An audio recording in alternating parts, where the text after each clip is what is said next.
right? So 1 by pi t will have minus j signum of omega as the Fourier transform. Okay, let us digress little bit about discussing more about this function 1 by pi t. Okay, right. So we will write down that note. Okay, so convolution. Okay, so convolution of a signal x of t, convolution of a signal x of t with h of t equal to 1 by pi t, okay, gives Hilbert transform. Okay, we gives what?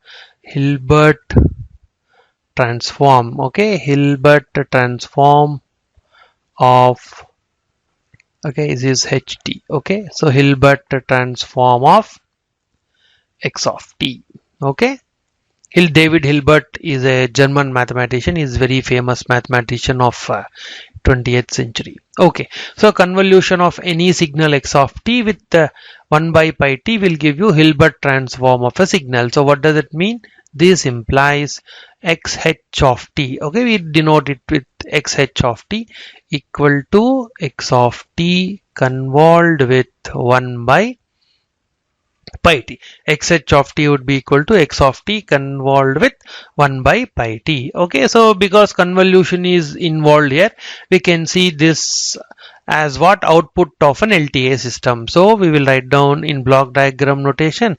If you give x of t and you pass it through an LTI system, okay, with impulse response h of t equal to 1 by pi t, we get output as what? Instead of y of t, let us call it as xh of t. So xh of t equal to x of t convolved with 1 by pi t. Okay, and this LTI system has a name, and that fellow is called what? Hilbert transformer. Okay, this fellow is called Hilbert transformer. Okay, and what is the impulse response of Hilbert transformer? It is 1 by pi t.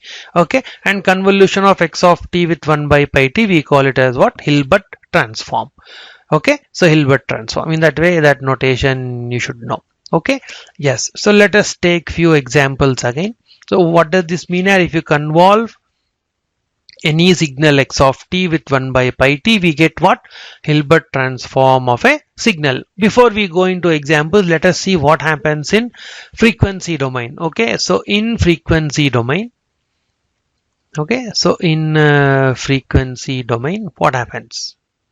What will be? We'll take capital X h of j omega would be equal to how much? Convolution in time domain is what? It is multiplication in frequency domain, and hence you get x of j omega multiplied with, just now we have seen that 1 by pi t will have minus j signum of omega as the Fourier transform. Okay, now let us look at this little bit carefully.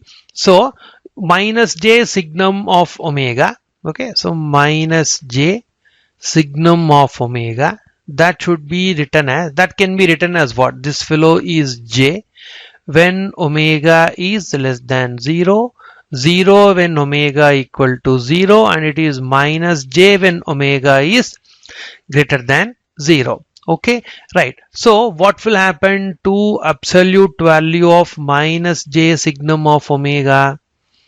Okay, that turns out to be 1. Correct. So minus j signum of omega is the plot we already have seen. So this is the plot of minus j signum of omega. So if you apply modulus for this, what will happen? From minus infinity to 0, he is j. So modulus of j is 1. Similarly, 0 to infinity, this fellow is minus j. And again, modulus of that would be equal to 1. And hence, what do we say? Modulus of minus j signum of omega is 1. And what about angle here? So before we go into angle, so this fellow can be written as what? This fellow is J is how much? J is e power j pi by 2 for omega less than 0. This fellow is 0 when omega equal to 0, and this fellow is minus j can be written as e power minus j pi by 2 when omega is greater than 0. So what will happen to the angle? So the angle of minus j signum of omega, so that should be equal to how much? Absolute value is 1. So what happens to the angle? Angle is pi by 2 when omega is less than 0, 0 when omega is 0, and minus pi by 2 when omega is greater than 0. So indirectly this implies what?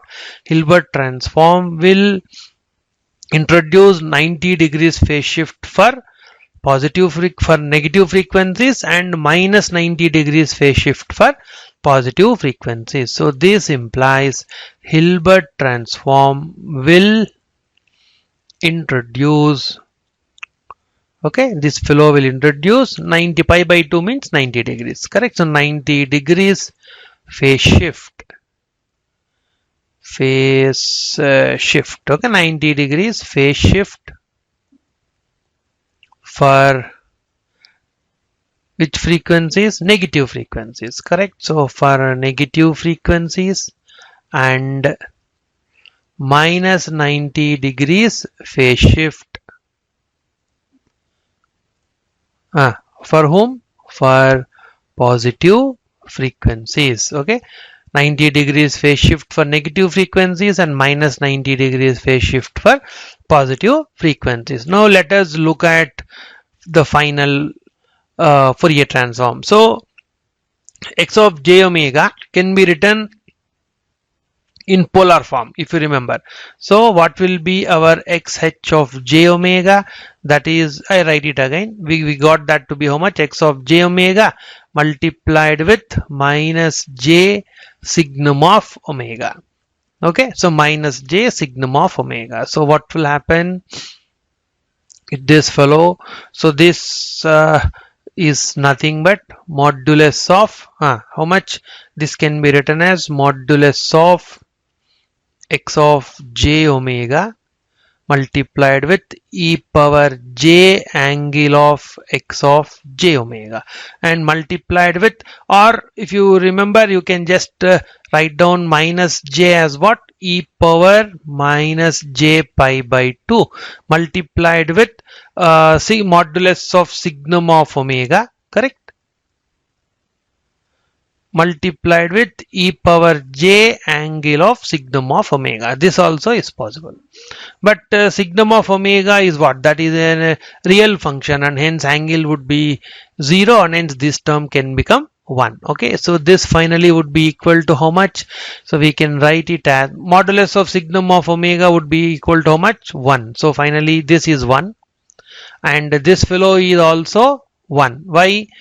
Because angle of signum of omega is 0, because that fellow is a real function, and hence these two terms would be equal to 0, and only e power minus j pi by 2 will come into the picture. So that should be equal to modulus of x of j omega multiplied with e power j, what will happen? Angle of x of j omega minus pi by 2. Okay, so finally this would be the Fourier transform of Hilbert transform of x of t. So what does this tell? This tells that the Hilbert transform of a signal will not affect the magnitude of x of j omega, but what it will do? It will change the phase of the signal by how many degrees? 90 degrees or minus 90 degrees. Okay, so that's what it does. So if you look at this also, this notation, so minus j signum of omega is what? So for negative frequencies it introduces pi by 2 phase shift, means what? It introduces minus pi by 2 for positive frequencies. So for overall it will introduce how much phase shift here? 90 degrees. So that's why we write in this form. Okay, so Hilbert transform of a signal would be how much? Fourier transform of Hilbert transform of a signal will not affect the magnitude of the Fourier transform, but it will affect the phase of the Fourier transform. And what will happen to the phase? Phase will get shifted by 90 degrees. Okay,